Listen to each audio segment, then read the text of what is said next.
Brands side నుంచి అంటే real estate developers కూడా ఇక్కడ ఉన్నారు. రియల్ ఎస్టేట్ డెవలపర్స్ అసోసియేషన్ అధ్యక్షులు ప్రేమ్ కుమార్ గారిని కూడా అంత పెద్ద చిట్టా వద్దు సార్, చర్యలు ప్రభుత్వం మాట్లాడతాను సార్. ఇది వరకు మేము ఎప్పుడు ట్యాక్సులు పెరగటం, ఫీజులు పెరగటం గురించి విన్నాం గానీ జియో నెంబర్ 408 లీజు 0.8-0.4% చేశారు sir. GO number 409 mortgage, simple mortgage మీద 3% నుంచి 0.5% చేశారు సార్. అదే కాక మేము విన్నాం ఇంపాక్ట్ ఫీ తగ్గించబోతున్నారు త్వరలో అని చెప్పి. అలాగే GO number 3 1200 up to 1200 square feet permit fee exemption అనేది ఇంకో 2 సంవత్సరాలు పెంచుతున్నారు, ఇవ్వబోతున్నారని విన్నాం sir. These are wonderful initiatives that the government is taking sir. We congratulate the government, we salute the government, we are thankful to the government for all these initiatives that the government is taking, sir. Tarvat, we have at the wish list emi led, sir. We understand that the government requires revenues for development, sir. We want to suggest ways to improve the revenues in whatever fashion it is possible, sir. In that connection, sir, మేము mines department కి ఒక representation ఇచ్చాం sir.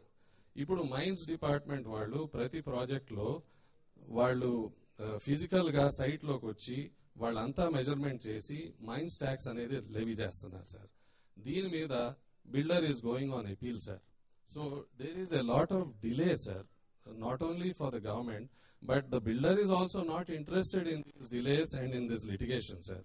సో మేము government కి ఒక representation ఇచ్చాం sir, mines minister కి, ప్రిన్సిపల్ సెక్రటరీ మైన్స్ కూడా. ₹2.15 ఇది మేము మైన్స్ డిపార్ట్మెంట్ వాళ్ళతో కన్సల్ట్ చేసే ₹2.15 per square feet for built up area, అలాగే ₹2.15 per square feet for layout area at the time of registration of sale deed collect చేసేసుకోండి అని చెప్పాము సార్. దీంతో లీకేజ్ ఇన్ రెవెన్యూస్ పోతాయి సార్, మాకు కూడా చాలా ఈజీగా అవుతుంది సార్. అలాగే రెవెన్యూ స్టాంప్స్ రిజిస్ట్రేషన్ డిపార్ట్మెంట్ కూడా సప్లిమెంటరీ అగ్రిమెంట్స్ మీద ఒక లంసమ్ అమౌంట్ పెట్టి రిజిస్ట్రేషన్ అలౌ చేస్తే చాలా మంది సప్లిమెంటరీ అగ్రిమెంట్స్ కూడా రిజిస్టర్ చేసుకుంటారని మేము ఒక రిప్రజెంటేషన్ ఇచ్చాం సార్. ఈ డీజీపీఎస్ మీద కూడా ట్రాన్స్పరెన్సీ లేదు sir, development agreements cum GPS, దాని మీద కూడా మేము ఒక రిప్రజెంటేషన్ ఇచ్చాం sir. We're very thankful to the chief minister sir. We have met him a few months ago. ఆయన ఇమీడియట్ గా రెస్పాండ్ అయ్యి he has given some relief sir. One relief that I can talk about sir, thank you very much sir, is GO number 465 given on 18th May 2010 sir. ఇది old GPS కి ఇంకొక 6 months extension ఇచ్చారు sir. దీంతో చాలా మంది developers కి, చాలా మంది వేరే ఇన్వెస్టర్స్ కి వాళ్ళు old GPS without photograph finger prints ఉన్న వాళ్ళకి ఇంకొక 6 months టైం ఇచ్చారు సార్. దానికి కూడా we're very thankful sir. I can see him getting impatient sir. I'm done sir. Thank you.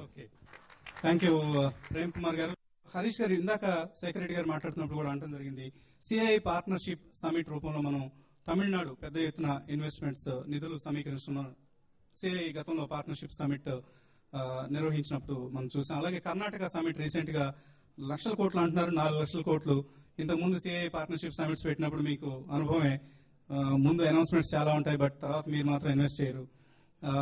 So ఇలా మనం హైదరాబాద్ కి సంబంధించి పెద్ద ఎత్తున ప్రైవేట్ ఇన్వెస్ట్మెంట్స్ రాకపోతే ఎంప్లాయ్మెంట్ క్రియేషన్ దెబ్బతింటుంది. అలాగే మనం ఇప్పుడు మాట్లాడుతున్న పరిశ్రమ ఏదైతే ఉందో రియల్ ఎస్టేట్ పరిశ్రమ, ఈ పరిశ్రమకు అవసరమైన పెట్టుబడులు కూడా తగ్గుతాయి. సో ఇవన్నీ ఇంప్రూవ్ కావాలి. బ్రాండ్ హైదరాబాద్ తిరిగి మనం మళ్ళీ ఇన్వెస్ట్మెంట్స్ ఈ స్లో డౌన్ ఫేజ్ నుంచి బయటపడే పరిస్థితుల్లో మనం తిరిగి అట్రాక్ట్ చేయాలి ఇన్వెస్ట్మెంట్స్ అంటే రాష్ట్ర ప్రభుత్వానికి ఎటువంటి సూచనలు, సలహాలు ఇస్తారు మీరు? రెస్పెక్టెడ్ ముఖ్యమంత్రి గారు, మంత్రివర్యులు ప్రసాద్ రావు గారు, శిల్పామోహన్ రెడ్డి గారు, అలాగే panelists and other dignitaries who are here. First of all, we should congratulate TV5 for organizing this program. ఇది నా ఎక్స్పీరియన్స్ లో ఇది ఫస్ట్ టైం సీఎం గారిని స్టేజ్ మీద కూర్చోబెట్టి డిమాండ్ చేయటం. మామూలుగా వారి రూమ్ లో వెళ్ళి ఏదో కాన్ఫిడెన్షియల్ గా మాట్లాడుకోవాల్సిన విషయాలు ఇలా ఓపెన్ గా లైవ్ కవరేజ్ లో చేస్తున్నారంటే I think this is a very good trend. This type of democratic discussions only can happen in Andhra Pradesh under the leadership of Sri Roshai garu.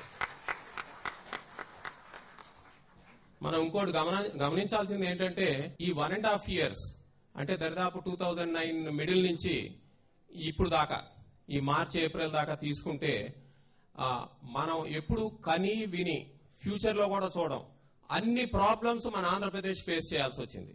World అంతా only economic slow down face చేస్తే మనం starting with Satyam, drought, gas issues, దాని తర్వాత మన ప్రియతమ chief minister YS Rajasekhara Reddy గారి demise, దాని తర్వాత floods, దాని తర్వాత తెలంగాణ అండ్ సమైక్య ఆంధ్ర యాజిటేషన్స్, మరి తర్వాత పవర్ కట్స్, తర్వాత కొసమెరుపుగా మళ్ళీ కమ్యూనల్ రైట్స్, ఇలాంటి I think no other chief minister should face at all in his life.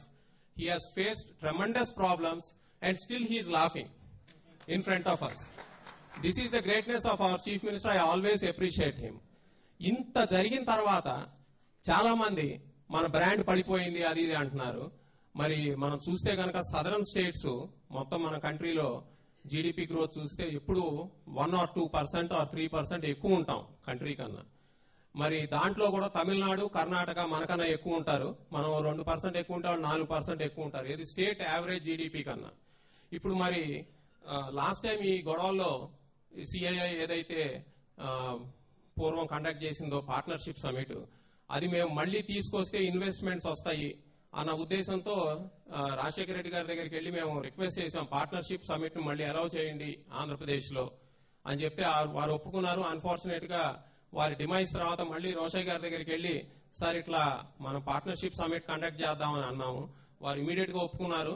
But unfortunate గా ఆ రోజున్న సిచ్యువేషన్స్, ఈ యాజిటేషన్స్ మూలాన పార్ట్నర్షిప్ సమిట్ ని మనం చెన్నై షిఫ్ట్ చేయాల్సి వచ్చింది. అప్పుడు వారు ఇమీడియట్ గా అంటే కొన్ని ఫ్యాక్ట్స్ మనకు తెలియాలి జరిగింది. వారు సొంతగా ఇనిషియేటివ్ తీసుకుని వెళ్లి మన కామర్స్ మినిస్టర్ ని అలాగనే మన హోమ్ మినిస్టర్ ని కలిసి we will take care of the security, మాకు ఇక్కడ partnership summit, global summit conduct చేయండి, గ్లోబల్ ఇన్వెస్టర్స్ సమిట్ అని చెప్పి వారు రిక్వెస్ట్ చేస్తే కామర్స్ మినిస్టర్ గారు మమ్మల్ని పిలిచి సిఐఐ హెడ్ క్వార్టర్స్ ని so you have to conduct this global summit అని చెప్పారు. వారి ప్రోద్బలం మూలాన ఇక్కడ global investors meet is going to come in November 12th and 13th అండి. So we should also appreciate the efforts put in by our CM గారు. ఈ global investor summit ఏదైతే ఇప్పుడు ఇక్కడ కర్ణాటకలో జరిగిందో 4 లక్షల కోట్లు MOU సైన్ చేశారు. వసంత్ గారు ఐ అగ్రీ, 4 లక్షల కోట్లు ఇన్వెస్ట్మెంట్స్ వస్తుందని నేను అనుకోను కర్ణాటకకి. బట్ డెఫినెట్ గా ఒక 25% వేసుకున్నా కూడా 1 లక్ష కోట్లు ఇన్వెస్ట్మెంట్స్ అంటే మనం ఒక 10 ఏళ్లలో వచ్చే ఇన్వెస్ట్మెంట్ ఒక్క సమిట్ లో వాళ్ళు they are able to finalize and this will take probably 10 years to develop. But మనం గమనించాల్సింది ఏంటంటే ఆ ఇన్వెస్ట్మెంట్స్ వస్తే ఆ హైప్ మీరు ఏదైతే ఇప్పుడు ఈ సెమినార్ కండక్ట్ చేస్తున్నారో ఈ డిబేట్ డిస్కషన్, ఆ బ్రాండ్ హైదరాబాద్, బ్రాండ్ ఆంధ్రప్రదేశ్ అని క్రియేట్ చేయడానికి మనకు